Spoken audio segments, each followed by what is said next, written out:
Hello everyone. Today we'll discuss the part 54 of the important notes for biochemistry. First of all, the sodium.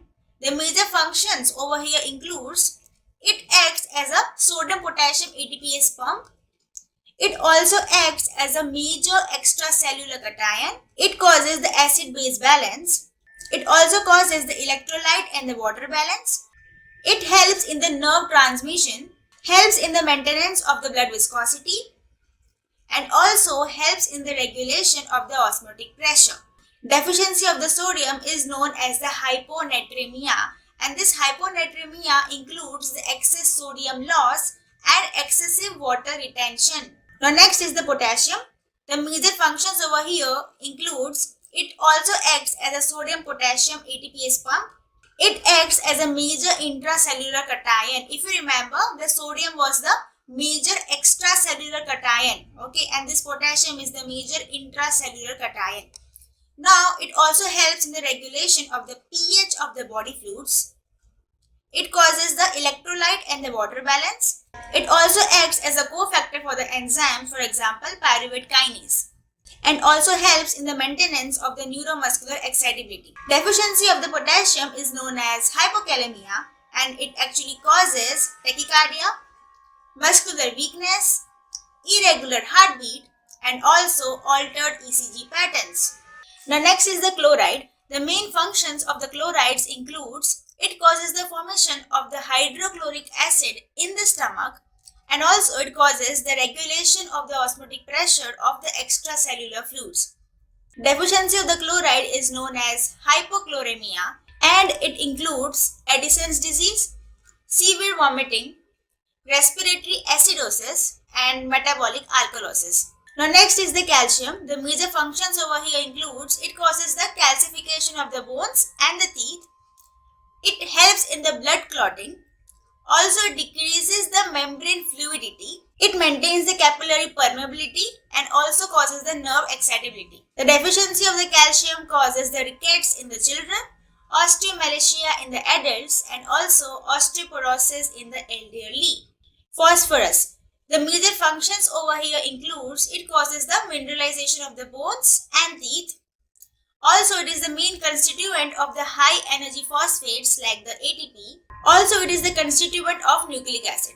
Deficiency of the phosphorus causes rickets in the children, osteomalacia in the adults. Now next is the magnesium. The major functions over here are it is the main constituent of the bones and teeth.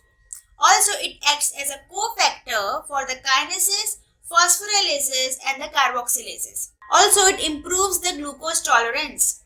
Deficiency of the magnesium actually causes the neuromuscular weakness, and it includes muscle weakness and wasting, scoliosis, impaired respiratory function, delayed motor development, feeding problems in the infants, contractures, weak eye movements, and low satirs. Now next is the iron. The major functions over here of the iron are it is a very important constituent of the heme component of the oxidoreductase enzymes. Also, it takes part in the electron transfer reactions. Deficiency of the iron actually causes microcytic hypochromic anemia. I have discussed about the iron deficiency anemia. So if you want to know in detail about this, check my video. Now next is the copper. The major functions over here includes it acts as a cofactor for the oxidases. It causes the iron absorption and also its incorporation in the heme. Also, it is a component of several enzymes or proteins involved in the redox reactions. Deficiency of the copper actually causes microcytic hypochromic anemia.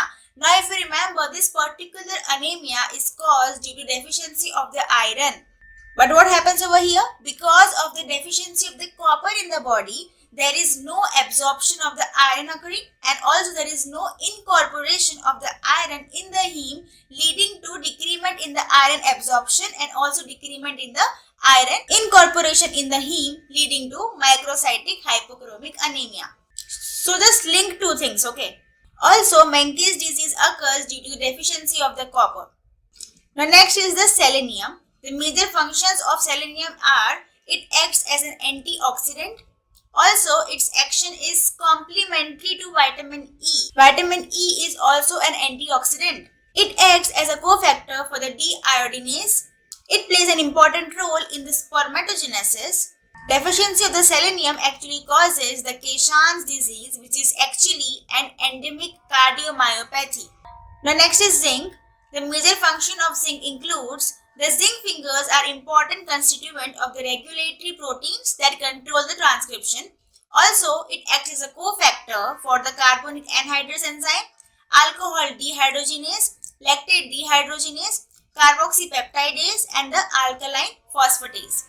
Deficiency of the zinc actually causes the poor wound healing, growth retardation, infertility, hypogonadism, and also ectodermatitis enteropathica. Now next is the chromium. The major functions over here includes it is a component of the glucose tolerance factor, and also it facilitates the action of the insulin, and it also helps in the regulation of the gene expression. Deficiency of the chromium causes the hyperglycemia and impaired glucose tolerance. Now next is the molybdenum. The major function of it includes it acts as a cofactor for the xanthine oxidase enzyme, sulfide oxidase, aldehyde oxidase, and also lipoprotein lipase. Deficiency of the molybdenum actually causes severe neurological abnormalities. Cobalt. Major functions includes it is the constituent of the vitamin B12 and it helps in the maturation of the RBCs. Deficiency of the cobalt actually causes pernicious anemia. Now next is the manganese. The major functions of it includes it is required for the glycoprotein and the proteoglycan synthesis, and also it acts as a cofactor for the mitochondrial superoxide dismutase, pyruvate carboxylase, and also glutamine synthesis. Deficiency of the manganese actually causes growth retardation, bone deformity, sterility, and also fatty infiltration in the hepatocytes. Now next is the iodine. The function over here includes it is the major constituent of the thyroid hormones. Deficiency of the iodine actually causes cretinism, goiter, myxedema. Now next is fluoride. Major function includes it causes the formation of the bones and teeth. It also provides resistance to the tooth animals to sustain the acid attacks, and also it acts as a potent inhibitor of the activities of certain enzymes. Deficiency of the fluoride actually causes dental caries and osteoporosis. So today up till here, I hope you found this helpful. Thank you so much.